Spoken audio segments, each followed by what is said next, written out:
I'm with Ross Rowbury, President of Edelman, Japan.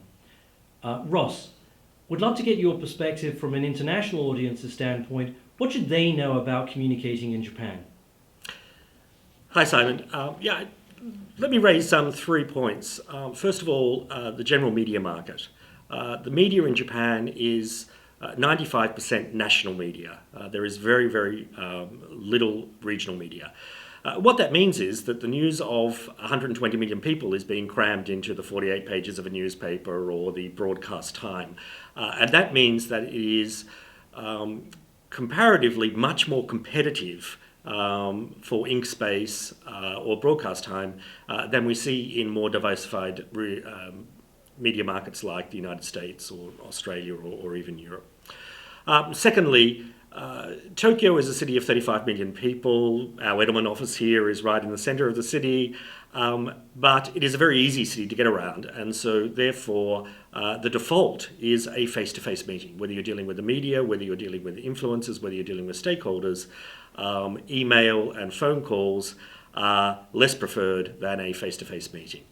And thirdly, the DNA of social media in Japan is very different from the DNA of social media in Western countries like the United States, Australia, Europe, etc. It didn't really grow out of a sharing type platform like MySpace. The Japanese society is very rigid. People cannot usually express their true feelings, and so many years ago there was a site called Channel 2 which was created, and Japanese people would go on there to complain about their boss or say things that they would not normally be able to say in public, and therefore anonymity became the name of the game. That anonymity has meant that there is relatively less credibility in social media in Japan than in other parts of the world, and so the DNA is slightly different there.